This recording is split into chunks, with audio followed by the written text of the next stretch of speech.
still consider this Pacoima, in the city of Los Angeles, obviously, but Pacoima area as he comes northbound. This is where Van Nuys goes northbound here, and I think up ahead it actually turns, or this may be, well, we'll have to get this straight for you in a second, but we are continuing northbound here as it continues more towards the Mission Hills area, a little bit up towards, moving up towards northbound, towards the 118 area, probably another 3 or 4 miles, but yet definitely a different route right here, right now. Obviously, he didn't find what he needed to in the neighborhood he was. We're going to be crossing a major intersection, which we believe here is, and I think that's Nordhoff again. He might be back eastbound on Nordhoff from Van Nuys. Nordhoff eastbound. Maybe that spike strip scared him out of the neighborhood. He probably realizes he can't go back there because if they're expecting him, they'll deploy that spike strip again. And with those low-profile tires, I would think that it wouldn't take long for them to deflate. I've got some fairly low-profile tires on my car, and I hit a pothole, and that was it for that. So it can't be that long for a spike strip either, I would guess. So we'll have to see what they're going to be able to do. Again, he's now on this. He was in those residential areas for so long. They couldn't really use the pit maneuver there. You're on a wider street with a lot of traffic, so that it makes it somewhat less safe if they need to, but they'd probably prefer to do this in an isolated area, someplace where A, he can't get into someone's home if he bails out of the car, and B, that he's not going to hit other traffic. So that's kind of the dilemma they find themselves in here, is they have the tactic at their disposal. It's just a question of when and where they can use it. And yeah, we just that was Nordhoff, and now it looks like we're going to be northbound on Osborne, or eastbound they call it in this area, Osborne, away from Nordhoff. But yeah, using different areas, and you know, it's always touchy here. There is a primary unit, but there's always a supervisor, a police supervisor in charge of these pursuits. And what his job is to monitor these pursuits, make sure everybody keeps their head, time is on their side, especially in this situation where he's driving, you know, not so recklessly. He's somewhat in control, not. You know, so far nothing too dangerous, but watching it, managing it, see what he does, except when he crosses into oncoming traffic like that, which is not very safe at all. But moving back left or westbound onto another side street, you can see a bicyclist through there. But the supervisor's job in this pursuit is to manage it, make sure all his units are doing what they're. We're northbound Beachy Street, and still in the Pacoima area, but the supervisor's job here is to manage this pursuit, make sure his units are all deployed properly, and he's the one that's going to decide, based on what the air unit is telling him, what his ground officers are telling him about speed, road conditions, pedestrians on the roadway, how to manage this pursuit. And right now they're doing a very good job managing this pursuit. We're past Cagle Canyon here on Beachy, but managing this pursuit very well, as we're getting down to probably about 5-10 minutes of fuel left here in Air 7 before we get relieved. Made another left-hand turn, we believe that's southbound, and another eastbound turn. These streets are coming very quickly, so we're trying to get them as they come. But again, almost in that same area on Garver, which is a street eastbound on Garver, which is a street that he's been on quite a few times here. Southbound Sandusky is what he's on right now, away from Garver. So, you know, through these areas, their job to manage this pursuit, and at some time here, depending, they're going to weigh it against, they're going to weigh what they're going to do based on what he's wanted for. And right now, from what we've been told, it's still just a failure to yield for those tinted windows. But we're going to try to figure it out. I'm sure we'll learn more about exactly what he's wanted for here very shortly. And JT, it's still just the CHP in pursuit. The LAPD has not gotten involved at this point? Right now, the primary units in this pursuit are CHP being assisted. We're stopping, and we're going to try to get around here to see, not sure if someone dropped off or not. Looks like someone did get out, but we're going to stay with the car. Someone possibly got out of the passengers. One did go into one good bail out of the car behind the tree there. CHP is in for pursuit of that suspect, and we'll keep you advised on what's happening there. Suspect is wearing a pink shirt, and CHP now in foot pursuit. LAPD calling that foot pursuit from the air as we continue to watch the vehicle as it speeds away. So right now, we have 2 people out of the vehicle and 1 person driving the vehicle. From so far what we know, at least what they think, because of those tinted windows, only 1 occupant remains in this vehicle. But again, you never know. And that's the scary part about law enforcement. They just never know what they're dealing with, these vehicles, especially with the tinted windows. But now he seems to be driving a little bit faster.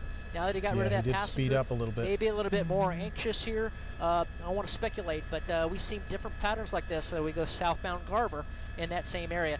He very well could be getting ready to bail out southbound Canterbury. What they sometimes do is they'll throw that passenger out there thinking it's going to take all the officers in this pursuit chasing him, and then so he can get the primary driver can get away, but that's not the case. Got an air unit above you, they got radios, they got multiple units, so you can't really get away.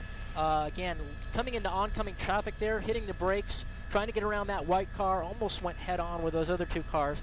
There seems to be a little bit more urgency and a little less safe driving on his part in this avalanche. You can see that CHP unit. And to answer your question earlier, Michelle, yes, CHP is still the primary in this pursuit, primary and secondary. LAPD monitoring the pursuit because it is in their area of jurisdiction, along with LAPD Air Support Division. Not sure if there's a CHP helicopter here as well, or is it only LAPD?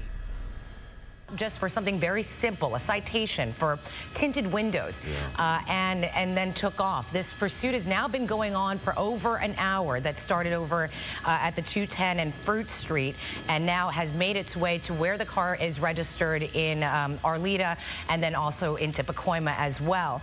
It's now just one person in that car, and still turning around in this neighborhood, possibly that he obviously knows quite well, as he's going in and out of alleys and streets, and blowing stop signs and four-ways, and also getting onto the main streets and blowing, I know, unbelievable, and blowing these stop lights as well, with no regard for anybody. You see people that are coming out of their houses to try and take a look at this and see what's going on in their neighborhood.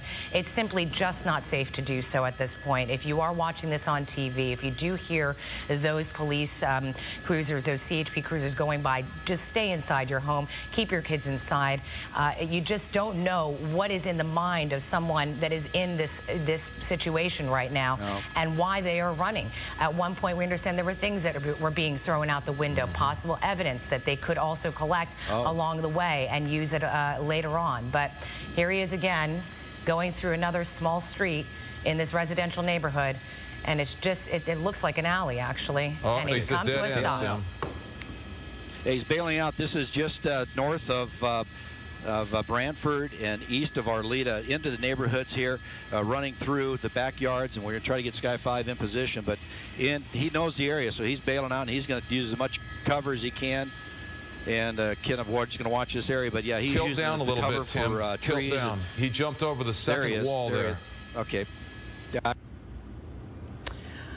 Well, see there, and then he jumped a wall. The suspect, the driver of that car, jumped the wall, and now we're trying to see where exactly he is, trying to hide through this neighborhood and trying to just find some cover away from the CHP officers that have been on this pursuit.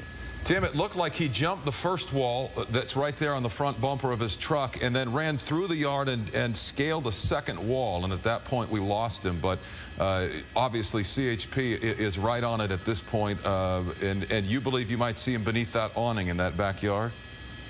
Yeah, that right there, if we push in real tight there on that awning right to the right, that's where I last saw him, go underneath that awning. Right in there. So you can see that the CHP officer working it. They're being directed in by the CHP airplane that's here as well. Yeah, Dave, the lone suspect, after dropping two passengers off, ran into this alley, ran out of room there at that dead end, bailed out of the vehicle and ran into this neighborhood very near Osborne and Laurel Canyon, to be exact, right at Melvin and Sunburst. Right now, LAPD, California Highway Patrol, setting up a perimeter, trying to lock down this area. Well, there are officers all in this area. There was a couple on that major street. You see them right there in that elbow, and they're talking about we hear him saying that these by a pool, but we clearly saw him run past that pool and work his way into this tree right here. At one point, I did see some shadows moving, so I thought maybe he had run on, maybe in that area right there. Again, it appears that he has not moved from that area. Again, many telltale signs is you'll see dogs running in this area, or you'll see somebody in the backyard. So we've been kind of keeping a wide shot here, looking, but I have not seen him come anywhere from the last we saw in that tree-lined area, that big tree right there, and that is where four properties seem to come together. That's where four walls meet. So it makes you kind of think that maybe he's hiding out in that area. Maybe it's if he feels comfortable there. But again, you're right. They are. If it doesn't happen right away, you know that LAPD is going to get involved. They're going to try to lock this down. There's only a couple of officers out here from CHP, and again, one of them is with the vehicle, and the other couple are over here on this residential street. And again, you can see a lot of people coming out of their homes. You see these officers walking around. Obviously, they're going to try to make their way into these backyards. Again, it's going to be very curious to see what's going on. Again, I saw some movement right in that area. That's the reason why I made that quick zoom. You know, those dogs, they're gonna rat that guy out. If you know, anybody who has a dog that lives in a backyard, you know, any kind of activity back there, that dog's gonna get up and start barking. And so that's kind of what we're looking at. But again, I could almost guarantee you he has not made his way from at least one of these two backyards right here, as we have not seen him make any kind of move, and we hadn't seen him double back. So again, he's gonna be right here in this area. We're waiting to see if they get someone in custody here, but right now it looks like officers making an entrance into that garage there, and it's quite possible that the suspect is in that garage based on signals that they're getting from their canines. So we'll keep an eye on this, but again, right now, a suspect wanted initially just for a simple traffic violation, window tinting, oddly enough, ended up leading to a pursuit that went for quite some distance, and has made its way all the way here to Pacoima, where they are now searching for the suspect that jumped out of his truck and ran from officers. And we continue to follow breaking news. A high-speed 70-minute pursuit from San Bernardino to the San Fernando Valley. 3 suspects in all. 2 of them jumped out mid-pursuit. They're in custody. The driver jumped out of that truck, scaled a wall, and is in a standoff with the CHP now in this Pacoima neighborhood. Well, they've had a real tough search here in this neighborhood, having a hard time with the neighbors in the neighborhood, but they've collected 3 suspects here possibly involved in this. One with a backpack. We did see one suspect bail out of the car with a backpack on. That's the one on the right there. But right now, they're just detaining these suspects for investigation, for a field show-up by the officers who were in pursuit. But the area is completely locked down still at CHP, LAPD, doing a yard-to-yard search here with canines, trying to locate the remaining suspects. But right now, they're detaining 3 for investigation.